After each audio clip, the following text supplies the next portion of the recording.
Hello students, आप सभी का एक बार फिर से वेलकम है आपके अपने यूट्यूब चैनल ड्रीम क्लासेस पे।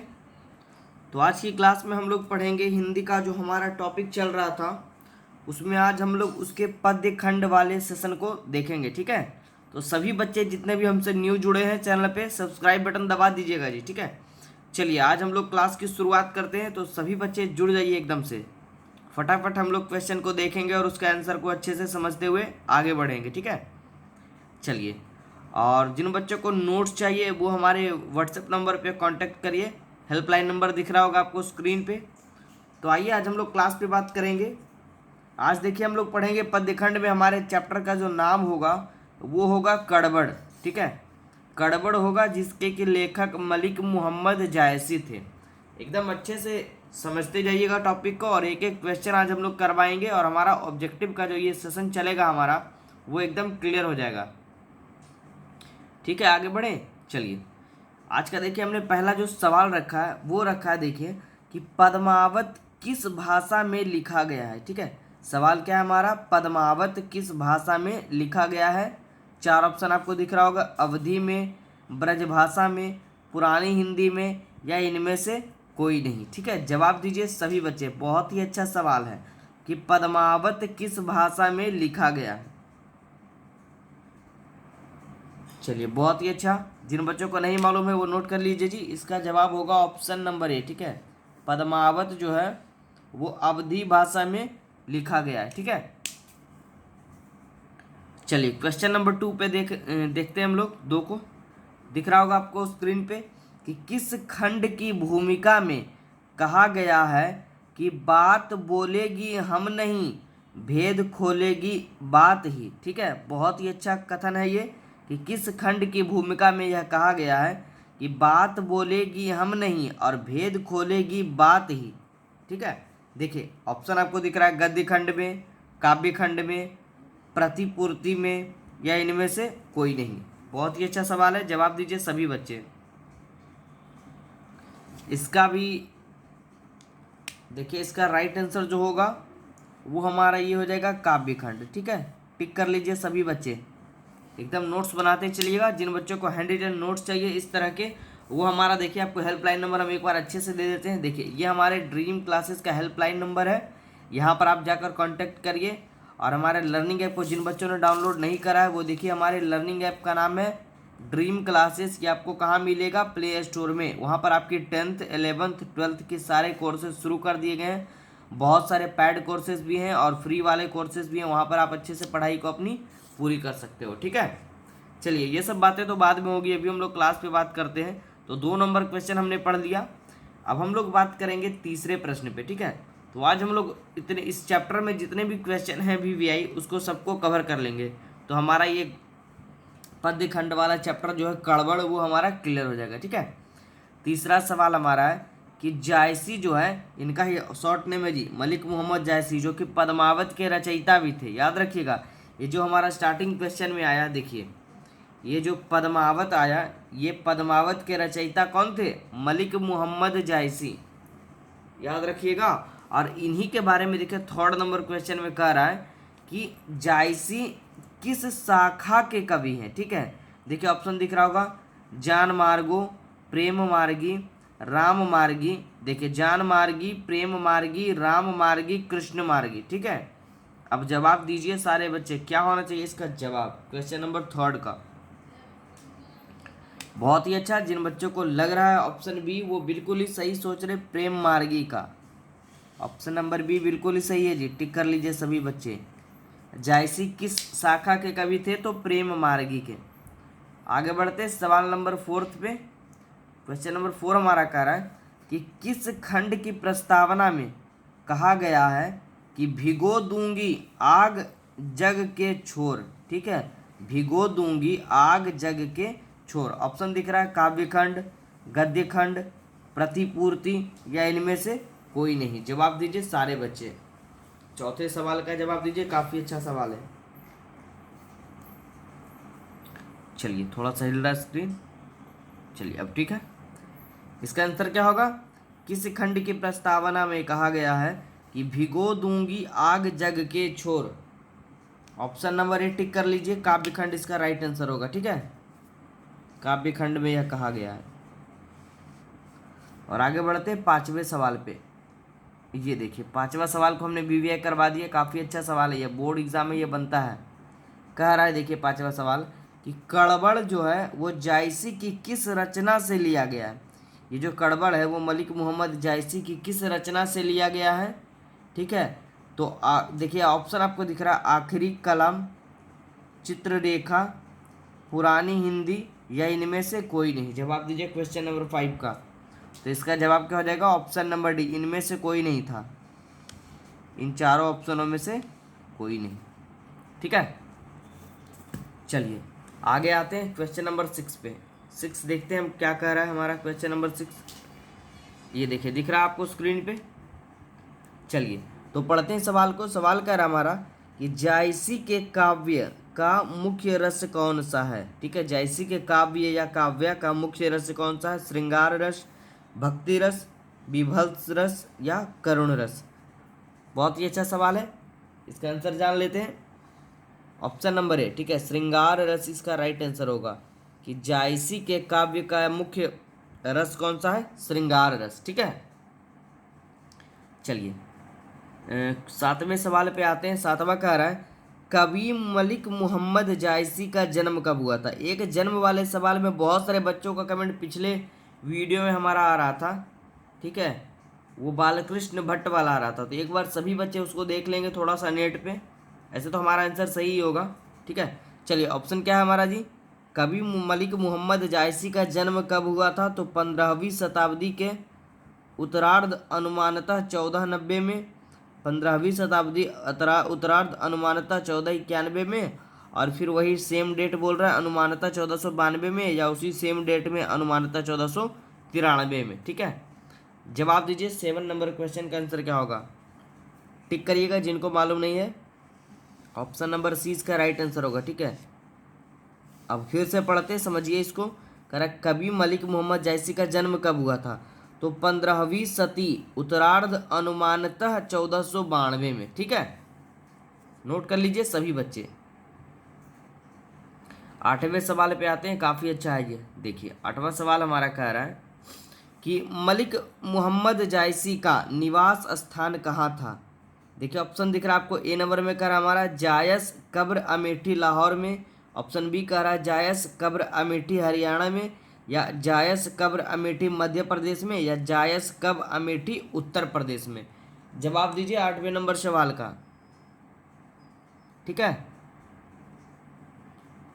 चलिए राइट आंसर जान लेते हैं। ऑप्शन नंबर डी टिक कर लीजिए, इसका राइट आंसर क्या हो जाएगा, जायस कब अमेठी यूपी में उनका जन्म हुआ था, मलिक मोहम्मद जायसी का उत्तर प्रदेश में। और देखिए 9वां सवाल सभी बच्चे इसको वीवीआई करके और रट के जाएंगे एग्जाम में, यह बार बार एग्जाम में पूछता है। ठीक है, ऊपर भी ये सवाल लगता है एक बार आ गया था जी। ठीक है, चलिए कोई बात नहीं, रिपीट भी हो गया तो कोई बात नहीं, अच्छे से पढ़ के जाइएगा कि जायसी किस शाखा के कवि हैं। अभी हमने इसको ऊपर पढ़ा था, बताइए सभी बच्चे कमेंट करके, जायसी किस शाखा के कवि थे। ज्ञान मार्गी, प्रेम मार्गी, देखिए वो ज्ञान मार्गी था, वहाँ पे हमने ज्ञान मार्गी पढ़ लिया था। ठीक है, ऑप्शन में राम मार्गी, कृष्ण मार्गी। तो ज्ञान मार्गी के थे, प्रेम मार्गी के थे, राम मार्गी के थे, कृष्ण मार्गी के थे। क्या होगा 9 नंबर सवाल का आंसर क्या होगा जी। जी हाँ, इसमें भी वही आंसर होगा क्योंकि क्वेश्चन ही सेम है, तो प्रेम मार्गी इसका राइट आंसर होगा। ठीक है, टिक कर लीजिएगा सभी बच्चे। आगे बढ़े, चलिए 10वें सवाल पे हम बढ़ते हैं। 10वां सवाल जो हमारा वो है वो कह रहा है, देखिए बहुत ही अच्छा सवाल है कि इनमें से प्रेम की पीर के कवि कौन है। ठीक है, प्रेम की पीर के कवि कौन है। जायसी यानी मलिक मोहम्मद जायसी, नयादास, सूरदास, कबीरदास। काफ़ी अच्छा और बेहतरीन सवालों में से एक है कि इनमें से प्रेम के पीर के कवि कौन है। ऑप्शन नंबर ए, ठीक है, प्रेम के पीर के कवि मलिक मोहम्मद जायसी ही थे। याद रखिएगा सभी बच्चे, टिक कर लीजिए। आगे बढ़ते हैं 11वें नंबर सवाल पे।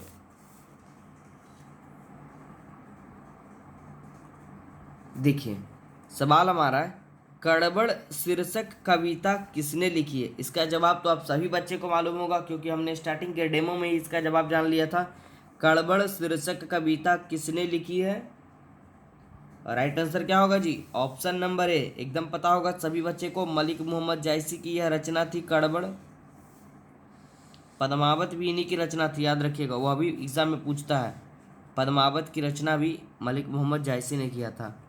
अब देखिए 12वां नंबर सवाल आपको दिख रहा होगा स्क्रीन पे सभी बच्चे को, कि जायसी की भाषा कौन सी थी। ठीक है, जायसी की, जो मलिक मोहम्मद जायसी जो थे, उनकी भाषा क्या थी? अवधी थी, अप्रभंश थी, प्राकृत थी, या पाली थी? जवाब दीजिए, बहुत ही अच्छा सवाल है।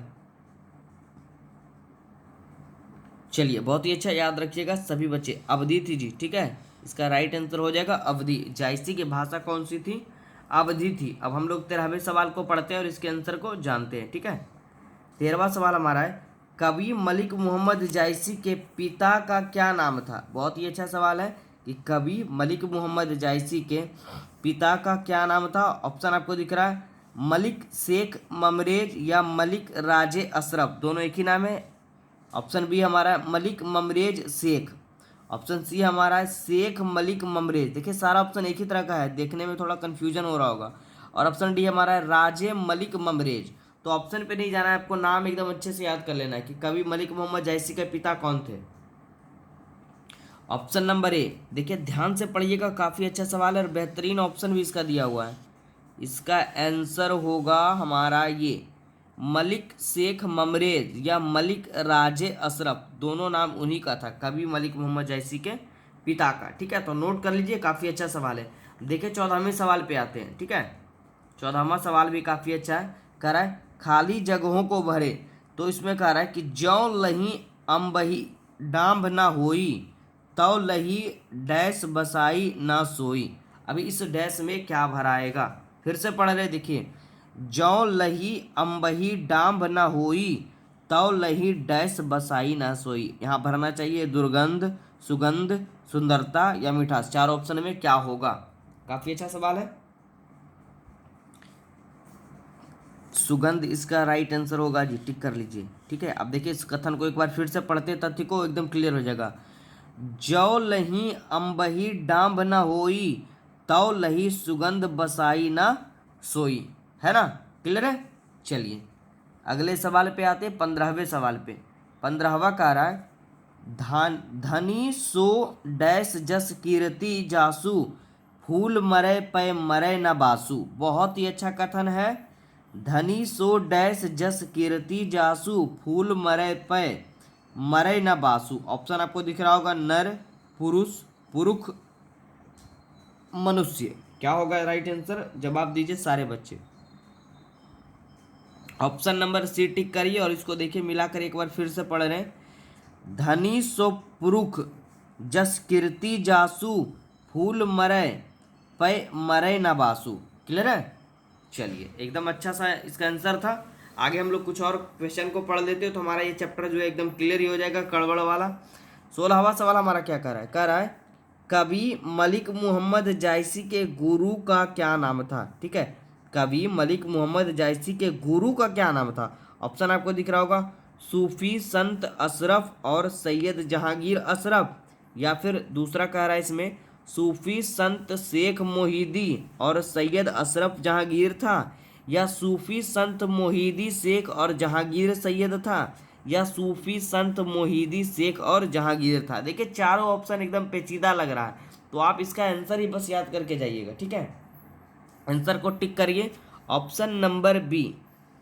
अब फिर से हम इसको रिवीजन करवा रहे हैं तो अच्छे से पढ़ लीजिएगा सभी बच्चे। देखिए हिंदी का सेशन जो है बाबू थोड़ा सा होगा ही कल कन्फ्यूजन वाला। ठीक है, नाम वगैरह ऐसे ही रहेंगे तो याद तो आपको करना ही होगा। कवि मलिक मोहम्मद जायसी के गुरु का क्या नाम था? तो सूफी संत शेख मोहिदी और सैयद अशरफ जहांगीर इनके गुरु थे। ठीक है, और आइए आज हम लोग बात करते हैं हमारे अंतिम सवाल पे, जो कि काफ़ी अच्छा है। और सभी बच्चे को हमारा हेल्पलाइन नंबर दिख रहा होगा। जिन बच्चों को हैंड रिटेन नोट्स की आवश्यकता हो या और भी कोई दिक्कत हो, क्लास अटेंड करना हो, ऑनलाइन क्लासेस ज्वाइन करना हो, हमारे हेल्पलाइन नंबर पे कांटेक्ट करिए। हमारी ड्रीम क्लासेस की टीम आपकी 24 घंटे मदद करेगी। ठीक है, अंतिम सवाल पे बात करते हैं। हमारा देखिए लास्ट क्वेश्चन जो है वो कह रहा है कवि मलिक मोहम्मद जायसी की वृत्ति क्या थी? देखिए ऑप्शन आपके सामने दिख रहा है, आरंभ से जायल में रहते हुए किसानी, बाद में शेख जीवन फकीरी में, बचपन में ही अनाथ साधु फकीरों के साथ भटकते हुए जीवन बिता, या उपयुक्त सभी। ठीक है, कवि मलिक मोहम्मद जैसी की वृत्ति क्या थी? जवाब दीजिए सभी बच्चे। ठीक है, काफ़ी अच्छा सवाल है। चलिए ऑप्शन नंबर डी जो है इसको टिक कर लीजिए आप लोग, इसका राइट आंसर हो जाएगा उपयुक्त सभी।